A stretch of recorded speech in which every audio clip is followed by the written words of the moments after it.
Hello, welcome to Board Game TV. Hope your October is going great, and we're playing Horrified again.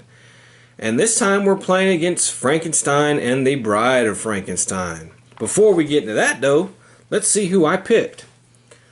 I randomly picked the scientist. She has 4 actions. She starts at the Institute, which is right here. You may add 1 to the strength of any item you use. So if I use like this item right here, strength 2, I can make it a strength 3.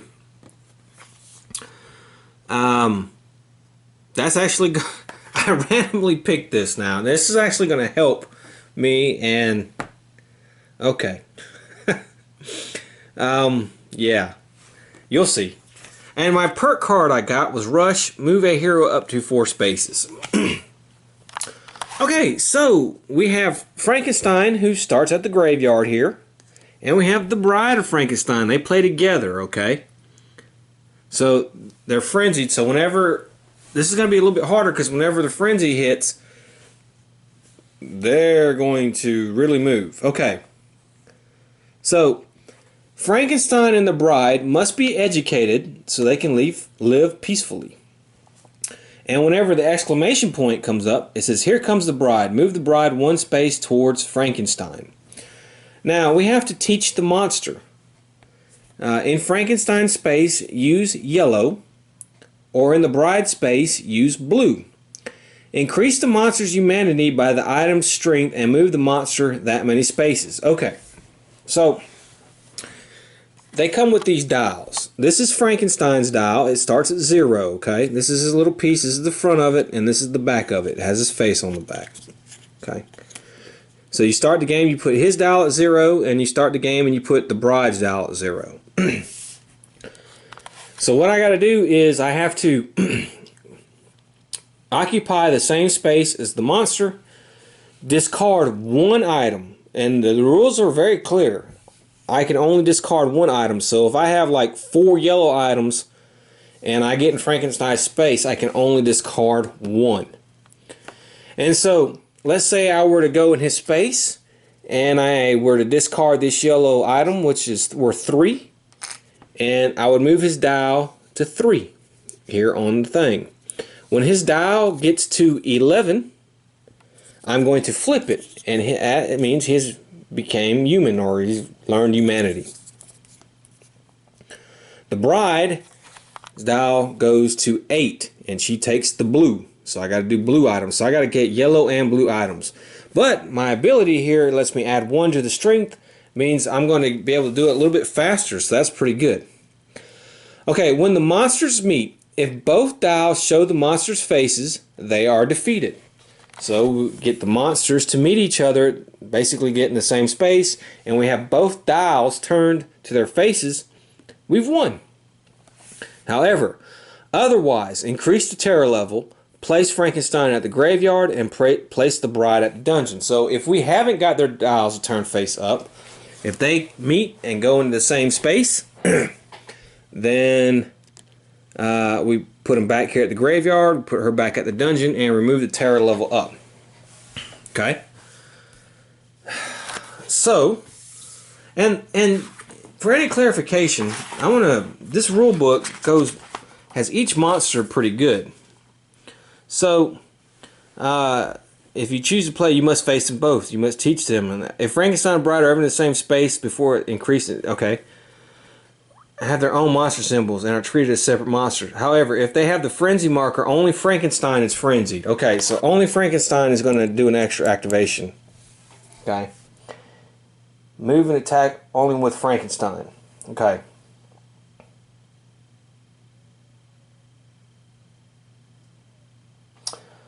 And then when it says, when you do the thing and you can move the monster that many spaces, you get to choose where you move the monster. The monster does not go exactly towards a villager or anything like that. You can choose which way the monster moves. So you can put it closer to the bride, you can put it farther away from the bride. Okay, so there you go.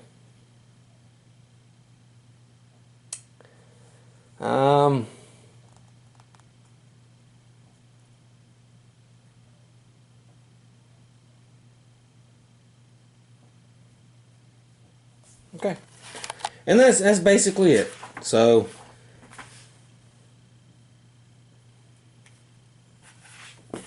let's get started. This probably seems a little bit harder.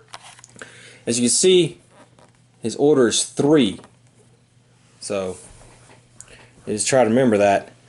Alright, so what do I want to do? I have 4 actions. Alright, so I'm going to move 1. I'm going to pick up this blue. That's 2. Red really does me no good. And I need yellow. So I'm going to move 3.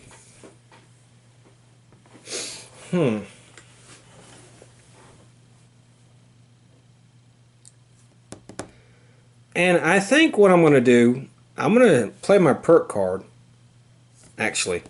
And I'm going to move my hero 4 spaces. So I'm going to go 1, 2, 3, 4. And I'm going to spend my final action, and I'm going to pick up these 2 yellow items. So I have a total of 8 on yellow and 2 on the blue. And that's it. Now, I see. That's enough right there to, well, that's enough to do the bride with the yellow, because Frankenstein, no, he's blue. I mean, he's yellow. So if I did 5 and 5, I would still need 1 more yellow. I still need 1 more yellow piece. Okay. Alright, so now it is the event. And we have the hunt is on. And we have 2 items. And we have the barn, which is up here. A lot of red on the board. And the museum, which is here. Okay, so none of these will move. However, Frankenstein will move. He will move 1 space because he is frenzied. So here we go. And now it is my turn. And let's see here. I will move 1, 2, 3, and pick up that. Okay. Next event, we have 2 items. We have the barn again. So the barn's got plenty. And the inn. And the meeting. It says move the bride 2 spaces towards Frankenstein. So she will move 1, 2. 1, 2. So she's there. And then we have no other movement from any of these other, from the monsters. So, okay. So it is now my turn. And I have to be careful, because if he gets a movement symbol and I'm in the same space as him, he will attack me, even though I'm trying to restore his humanity. So I have to be careful with that. So what I'm going to do is I'm going to go 1. I need blue items. All my blue items I need are up there. I'm going to play it a little risky. I'm going to 2, 3, and my 4th is I'm going to spin 1, and I'm going to make it a 5 because of my special ability. And so we're going to raise his dial up to 5. Okay. So his dial is at 5. However, though, it was a little bit of a risk, because now if he activates, he's going to attack me. So here we go. We have 3 items. We have 1 at the laboratory. We have 1 at the camp. And we have 1 at the docks. The, I don't know, ethologist, place Dr. Reed at the Institute. Okay. Dr. Reed, here we go. And he goes right here at the Institute. Now, as you notice, the creature moves, and he's frenzied. So he will stay here, and he will roll 2 dice and will attack me. And he does 1 damage to me. And I have to get rid of 1 item. I'll get rid of my blue. Okay. And that is it. So it is now my turn again. And I will spend 1 action, pick this up. And I will spend another action and make this a 5. and we're going to turn his dial to 10. So that's 2 actions. And I will move 1. I don't want to be around him if he attacks again. And yeah, who's he gonna? He's gonna be closer to me. I'd rather him attack me than Reed, though. So I think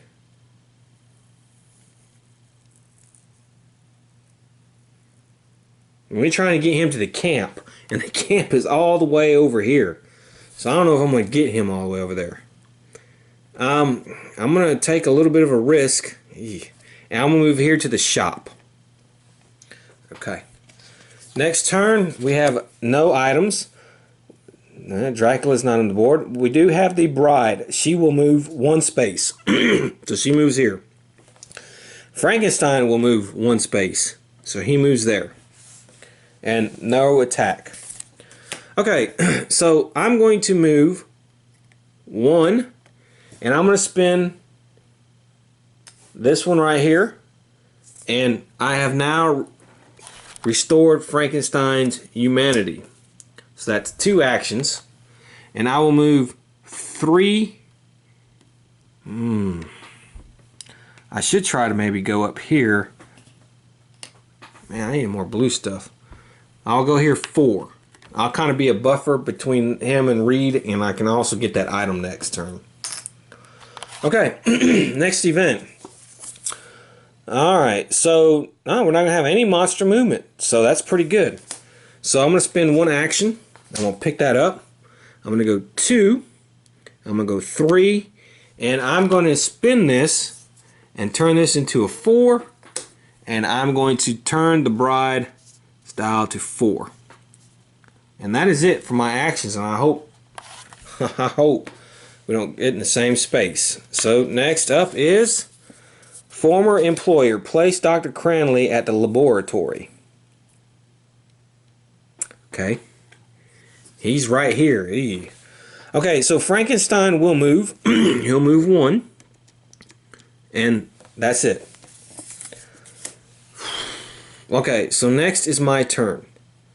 And I'm going to move 1, 2.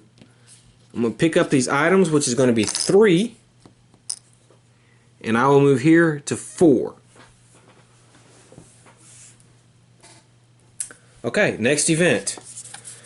We have, oh, you know what? I forgot to put the 3 items out for the last card. So let me do that real quick. Let's put 3 items out for the last card. So we have camp, the museum, which is here, and the tower. Where's the tower? I always lose sight of the tower. Where's that at?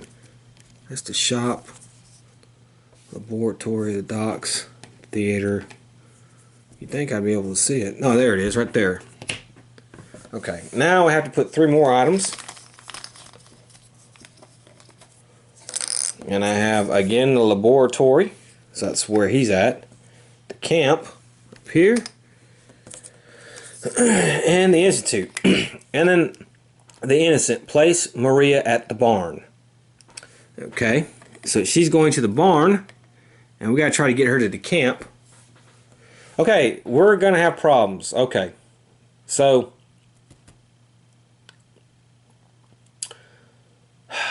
Frankenstein is going to move 1 space. Okay, so he's going to move towards the villager. So he's going to move here. And he will attack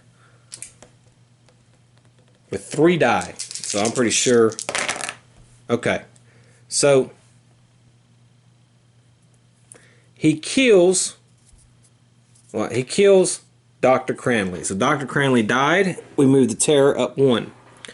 We also got this. So that means the bride's going to move 1 space towards Frankenstein. So she's going to move here.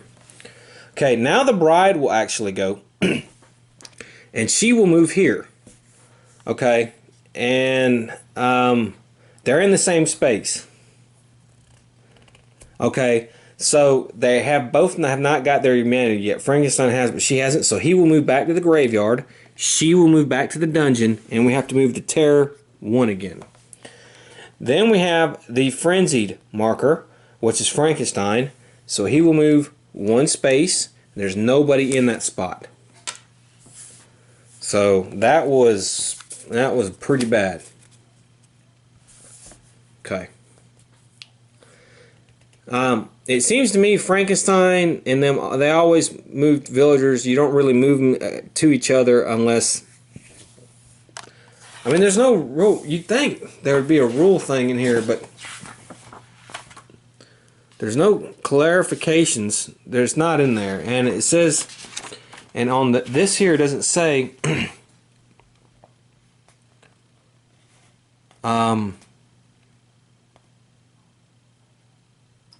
it doesn't say that he will move who he'll move to, so you just got to use the standard rules. Okay, so it is now my turn. So I will move 1, 2, and I'm going to make this a 4. And so the bride has now regained her humanity. And I can move her 4 spaces. So I will move her 1, 2, 3, 4. I'm trying to get her close to Frankenstein. Okay. So let's see what happens. Alright. No. And she moves. Now, she will move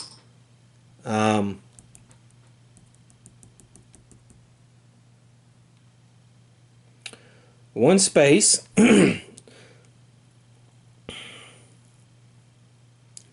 Okay, so here's the big thing. And I need help with this, and I need some clarification. There's nothing in there that I saw that says, no, normally when a monster moves, the monster goes towards the closest hero. And then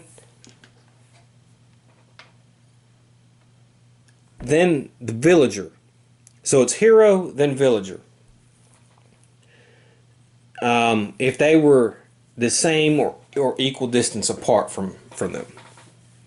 He will always go after the hero if they're tied. However, there's no special thing, and this is the only scenario for that, and I wonder how this, maybe I'll let you look on Board Game Geek, but if somebody else has an idea, help me with this. What do these two consider? Do they consider each other a priority over the hero? Do they consider each other a priority over the villagers? Because she is equal distance from him, and she's equal distance from Frankenstein. Now I know when you do this, they moved. She moves 1 towards Frankenstein. However, I've already done their dials, so I can't force them to move any more spaces because they've already regained their humanity. So I think the way I'm going to do this is I'm going to have her, we're going to continue with the order. She would move towards the closest hero. Well, or villager. And then Frankenstein would be the last. Okay.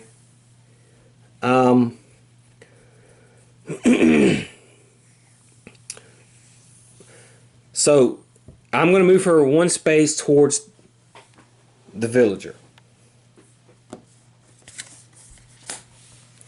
And now I got to kind of find a way to kind of be a buffer. So what I'm going to do is I'm going to move 1, 2, 3, 4. Okay. And because if she goes over here, she's going to kill him, even though she's humanitized, I guess. So we got to put 2 items on the board. And we have one at the Institute and another one at the Institute. Okay, so the bride's going to move. Now, we are at a tie. So she's going to pick me. So she's going to move here. And she's got 3 dice. she's going to roll. Okay, she hit me 3 freaking times. That, my friend, took me out. I hit all that. So, I have to raise the terror level 1, and I have to go to the hospital. That was horrible. Okay. So, now it is my turn again. I move 1, 2, let's see, 1, 2, 3, and I pick up this item. Okay, that's it. Let's hope something happens here. Okay, 3 items.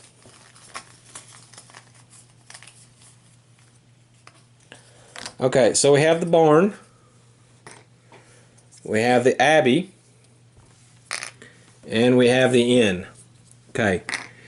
On the move. Move the frenzied marker to the next monster. Well, it's still going to stay on him.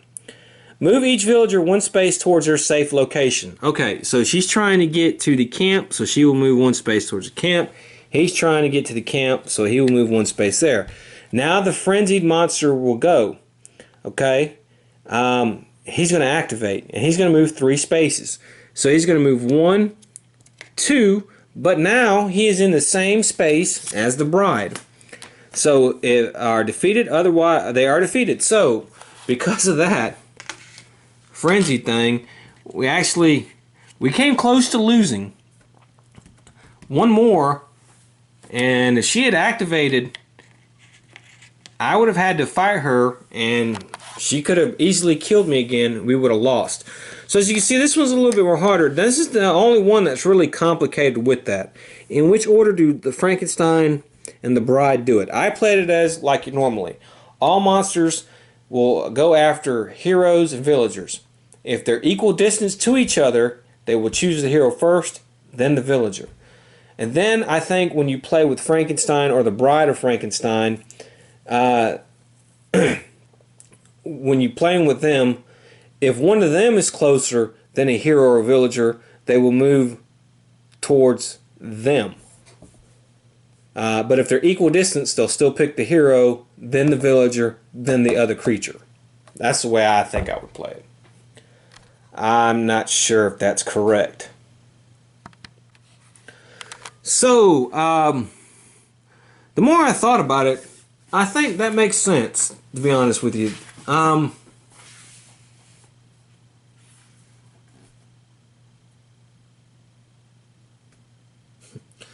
I think that makes sense. I think I'm gonna do that from now on when I play. And hope that sticks. So I still will check on the rules and maybe see on Board Game Geek, but there's no clarification for that. It doesn't specifically say who they'll move to. The only time it says right here is when she will move when you roll the exclamation point. She moves 1 space towards Frankenstein for each exclamation point you roll.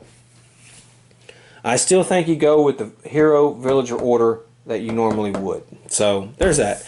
But this game was a little bit harder, and it played very much differently. We weren't just going around the 4 corners on this one. We were actually having to get items. And again, I got lucky with this special ability, and I got lucky with the perk card. So I was able to make quick work of things. But I did lose a villager. I did get knocked out 1 time. They did meet 1 time without their humanity being restored. So 1 more time was all it would take to lose, and I almost would have lost. Luckily, I was a buffer here, and luckily there was an item there. And I rolled terrible when she got the 3-hit attack, and I was a 1 card where she rolls 3 dice. So, but as you can see, villagers just won't stay stagnant. There are cards that will make them move. And that can either be good or it can put them in harm's way, because you may have a strategy where you're like a buffer for them, but if they're moving slowly towards their place, then yeah. And if they move towards their place to themselves, it doesn't specifically say it. I think you have to guide them to get a perk card. I think if they just move there, let's see here.